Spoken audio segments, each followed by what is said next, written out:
शालीमार बाग विधानसभा वो है जहां से मुख्यमंत्री साहब सिंह वर्मा जी हुआ करते थे। आज जब ऐसी दयनीय स्थिति देखते हैं तो लोगों को कष्ट होता है। जनता ने जब तय कर लेती है तो उसके बाद में कुछ भी मुश्किल नहीं होता। ये जनता ही थी 70 में से जिन्होंने 67 सीटें उनको जीत के दी थी, और ये जनता ही है कि वो 3 के लिए भी तरसेंगे। लोग तो हर जगह परेशान हैं। टूटी सड़कें, बहता पानी, गंदे सीवर, यही एक प्रकृति बन गई है शालीमार बाग विधानसभा की। आज हमारी वो पृष्ठभूमि तैयार हो गई है जब जनता को केजरीवाल की, उनके विधायकों की सच्चाई समझ में आती है। पिछले 12 साल के कार्यकाल में आम आदमी पार्टी की विधायक ने यहाँ पे बहुत बुरी स्थितियाँ क्रिएट कर दी।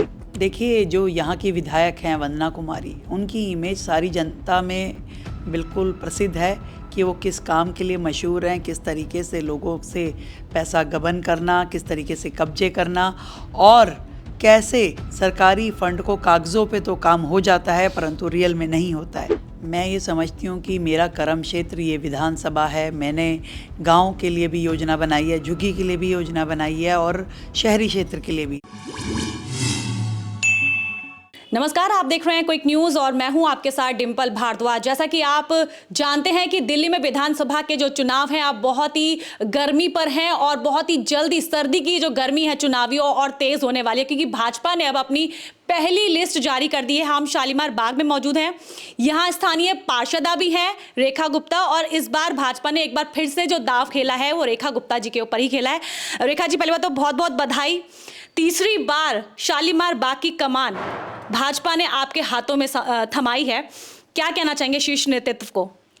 मुझे इस बात की बहुत खुशी है कि पार्टी ने मेरे में विश्वास जताया और हमने ज़मीन पे बहुत मेहनत करी है। जिस समय केजरीवाल की आंधियाँ थी उस समय भी हम बहुत ही कम मार्जिन से इस विधानसभा को हमने लूज़ किया, और उसके बाद से लगातार हमारी टीम, हमारे कार्यकर्ता जूझ रहे हैं, काम कर रहे हैं, मेहनत कर रहे हैं, जनता के बीच में जा रहे हैं। और निश्चित रूप में आज हमारी वो पृष्ठभूमि तैयार हो गई है जब जनता को केजरीवाल की, उनके विधायकों की सच्चाई समझ में आती है, और वो तैयार बैठे हैं कि इस बार के चुनाव में भाजपा के साथ दें, कमल का फूल खिलाएं, मोदी जी के साथ दिल्ली चले। रेखा जी, जैसा कि हम आपके पिछले 2 चुनावों का रिजल्ट की अगर हम बात करें, जो पहले के चुनाव आपने, इससे पहले जो विधानसभा का चुनाव लड़ा था उसमें लगभग 10,000 का मार्जिन रहा, लेकिन जो पिछला चुनाव था वो बहुत ही ज़्यादा टक्कर का था, 3440 वोट मात्र। और हम कह सकते हैं कि अगर ये मार्जिन भी इस बार कवर होता है तो इस बार भाजपा शालीमार बाग के अंदर अपना कमल खिला पाएगी। किस तरह से रणनीतियां आप तैयार कर रहे हैं, क्योंकि मार्जिन बहुत कम था और उम्मीदें इस बार भाजपा की शालीमार बाग विधानसभा को लेकर बहुत ज्यादा हैं?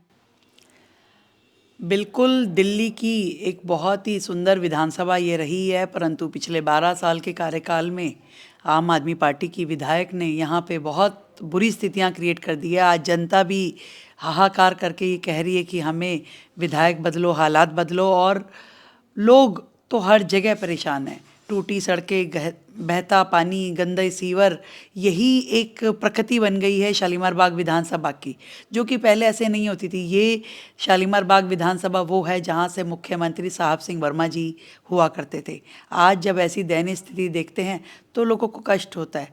यहाँ गांव भी है, झुग्गी भी है, यहाँ फ्लैट भी है, कोठी भी है, हर तरह का व्यक्ति यहाँ रहता है, और सबको ये लगता है कि इस विधानसभा में काम होने चाहिए। और इतना फंड होने के बावजूद भी यदि विधायक काम नहीं कर रही हैं तो इसमें मंशा उनकी ठीक नहीं है, ना नीति सही है, ना नियत सही है। पिछले 10 सालों से अब लगातार इस विधानसभा के चप्पे चप्पे से वाकिफ हैं, लगातार काम कर रही हैं, और जनता के बीच में एक जो बड़ा नाम भाजपा की तरफ से अगर सामने आता है वो रेखा गुप्ता होता है। लोग बड़ी उम्मीदों के साथ शालीमार बाग के जो जनता है वो आपकी तरफ देख रही है। कैसे उनकी उम्मीदों पर खरे उतरेंगे आप, और क्या आपको समस्याएं इस क्षेत्र के अंदर नजर आती हैं?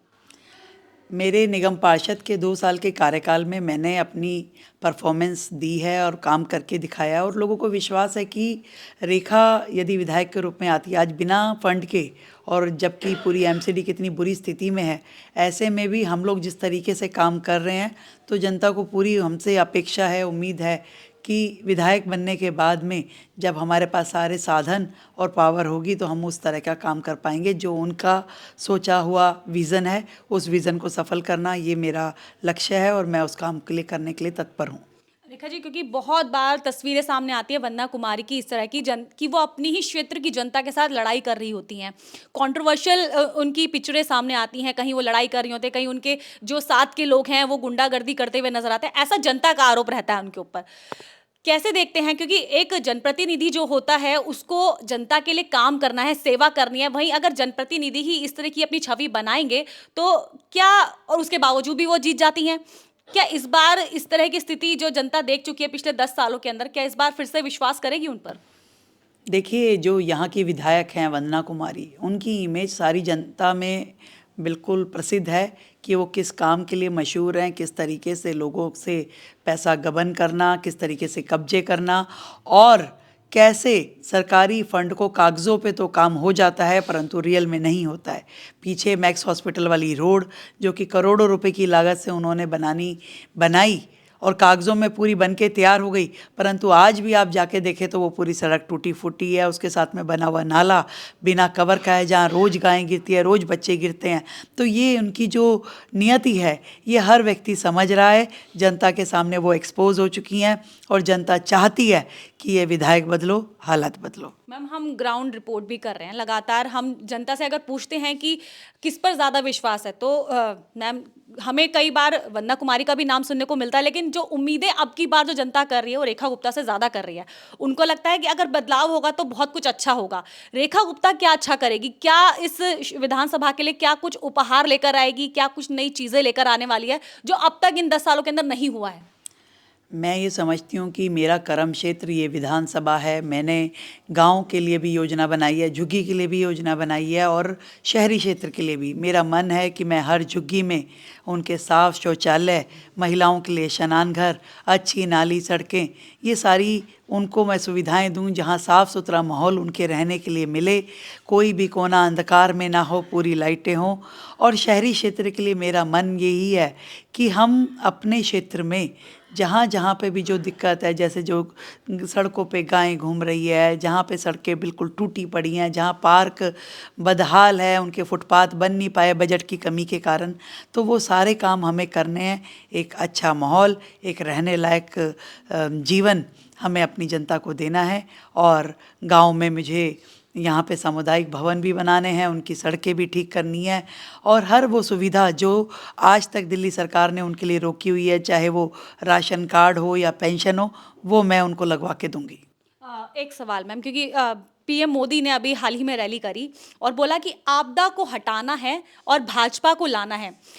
तो ये जो आपदा है ये कैसे हटेगी? आपको क्या लगता है कि इतना आसान होगा? आपका जो वंदना कुमारी से जो चुनाव है वो इतना आसान रहने वाला है या फिर टक्कर होगी, या किस तरह से देख रहे हैं आप? जनता ने जब तय कर लेती है तो उसके बाद में कुछ भी मुश्किल नहीं होता। ये जनता ही थी 70 में से जिन्होंने 67 सीटें उनको जीत के दी थी, और ये जनता ही है कि वो 3 के लिए भी तरसेंगे। जनता से क्या कहना चाहेंगे कि शालीमार बाग की जनता है और रेखा गुप्ता को बहुत प्यार भी करती है और बहुत उम्मीदों के साथ आपको देख भी रही है, क्या कहना चाहेंगे, क्या संदेश देंगे? मेरा यही संदेश है कि मत आपका अधिकार है, अपने अधिकार का प्रयोग जरूर करें, वोट डालने जरूर जाएं, क्योंकि जब आप वोट डालते हैं तभी सरकारें अच्छी बन पाती हैं, आपकी मन मुताबिक बन पाती है, आपके हिसाब से काम कर पाती हैं। तो प्लीज़ ज़रूर वोट डालें और vote and support Bharatiya Janata party. तो ये थी रेखा गुप्ता जो शालीमार बाग से भाजपा का चिन्ह लेकर आगे चल रही हैं। चुनाव आसान नहीं है, ये हम बता दें, क्योंकि देखिए पिछले 2 बार का जो रिजल्ट है हमारे सामने, लेकिन रिजल्ट के अंदर एक उम्मीद भी है। जो पिछला मार्जिन था उन्होंने बहुत कम कर दिया था और यही वजह है कि भाजपा ने एक बार फिर से जो दाव खेला है वो रेखा गुप्ता के ऊपर खेला है।